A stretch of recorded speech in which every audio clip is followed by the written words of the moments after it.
Reaction video upload করে অনেকেই লক্ষ লক্ষ টাকা ইনকাম করতেছে, প্রতি মাসে লক্ষ টাকা ইনকাম করতেছে।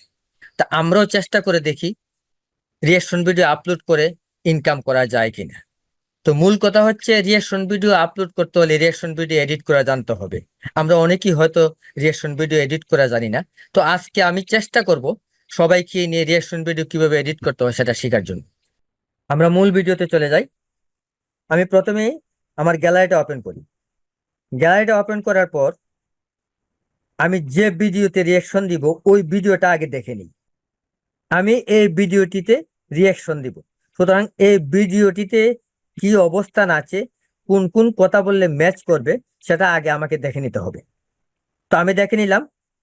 পরে আমাকে ওই ভিডিওর উপর ভিত্তি করে একটি ভিডিও শুট নিতে হবে। আমি একটা ভিডিও শুট নিয়ে রেখেছি, সেটা আপনাকে দেখাচ্ছি। আমি ব্যাক দিলাম, ব্যাক দিয়ে আমি যে ভিডিও শুটটি নিয়েছিলাম সেটা আপনাদেরকে দেখাচ্ছি। মজার একটি ব্যাপার, পানির নৌকার শুকনা দিয়ে যাচ্ছি, ডিজিটাল এবং স্মার্ট বাংলাদেশের কারুকার্য। দেখেন কি সুন্দর নৌকাটি। কিভাবে ভিডিওটি এডিট করতে হবে সেটা আমি দেখাবো। প্রথমে আমি ভিডিও এডিটিংটা দেখাবো, তারপরে ওই ভিডিওগুলো আমি কোন জায়গা থেকে সংগ্রহ করছি সেটা আপনাদেরকে বলবো। তো চলেন আমরা শুরু করি। ব্যাক দিলাম, আমি আমি ব্যাক দিলাম। এখন আমি ক্যাপকাটে চলে যাব। ভিডিও এডিটিং এর জন্য একটা অ্যাপস প্রয়োজন। অনেকগুলো অ্যাপস আছে, ইনশর্ট, ইউকাট, ক্যাপকাট। তো আমি ক্যাপকাট দিয়ে এডিটিংটি করব। আপনারা যদি ক্যাপকাট ডাউনলোড করতে চান গুগল প্লে স্টোরে গিয়ে সহজেই ক্যাপকাটটি ডাউনলোড করতে পারবেন। তো আমি শুরু করি। আমি ক্যাপকাটে চলে যাই। এই দেখতে পাচ্ছেন ক্যাপকাট অ্যাপসটি। ক্যাপকাট অ্যাপসটিতে স্টার্ট করলাম। নিউ প্রজেক্ট একটা অপশন আছে, নিউ প্রজেক্টে টাচ করলাম। টাচ করার পর ওইখান থেকে আমি যে ভিডিওটিতে রিয়াকশন দিব ওই ভিডিওটি ক্যাপকাটে নিয়ে আসি। তো আমি যে ভিডিওটি আনবো সেটিতে একটি টাচ দিই। টাচ দেওয়ার পর এই ভিডিওটি চলে আসলো। আমি এখন এই যে অ্যাড আছে, আমি অ্যাডে টাচ করে দিই। অ্যাডে টাচ করে দিলাম, সেটা অলরেডি আমার ক্যাপকাটে চলে আসলো।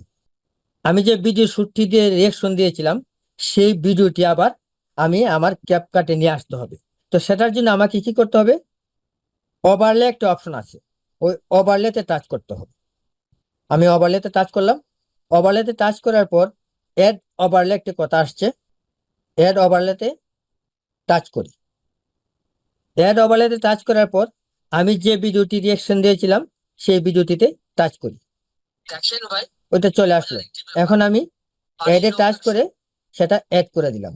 এখন দেখতে পাচ্ছেন ওইখানে আমার ভিডিওটি এবং ওই যে রিয়াকশন দেওয়ার মতো ভিডিওটি, দুইটা ভিডিও একত্র হয়েছে। এখন আমি একটু প্লে করে দেখাই।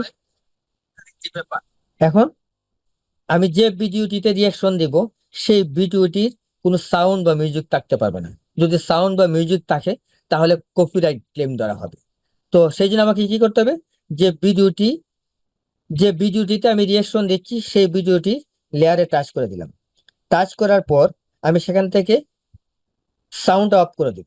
তো আমি টাচ করে নিচে টেনে আমি সাউন্ড অফ করে দিব। এই দেখতে পাচ্ছি যে ভলিউম একটি কথা আছে, ওইখানে টাচ দিব। ভলিউমে টাচ দিলাম। টাচ দেওয়ার পর আমি এটা টেনে একেবারে অফ করে দিলাম। এখন দেখা যাচ্ছে এই যে যে রিয়াকশন ভিডিওটি আছে সেটিতে কিন্তু সাউন্ড নাই, শুধুমাত্র আমার ভিডিওটিতে সাউন্ড আছে। দেখেন ভাই, মজার একটি ব্যাপার। তো এখন আমি ওইটা টিক মার্ক দিয়ে দিলাম, ওকে হয়ে গেল। আমার ভিডিওর ব্যাকগ্রাউন্ডে আমি কি করব, রিমুভ করে দিব। আমি ওখানে টাচ দিলাম, টাচ দিয়ে রিমুভ বিজিতে টাচ করলাম। টু রিমুভে গেলাম, টাচ করে দিলাম। অলরেডি আমার ভিডিওটি ব্যাকগ্রাউন্ড রিমুভ হয়ে গেল। এখন আমি সেটা টেনে নিচে নিয়ে আসবো। এখন প্লে করে দেখি। মজার একটি ব্যাপার, পানির নৌকার শুকনা দিয়ে যাচ্ছে, ডিজিটাল এবং স্মার্ট বাংলাদেশের কারুকার্য। দেখ, তো আমি দেখতে পেলাম আমার ভিডিওটি অলরেডি এডিট হয়ে গেল।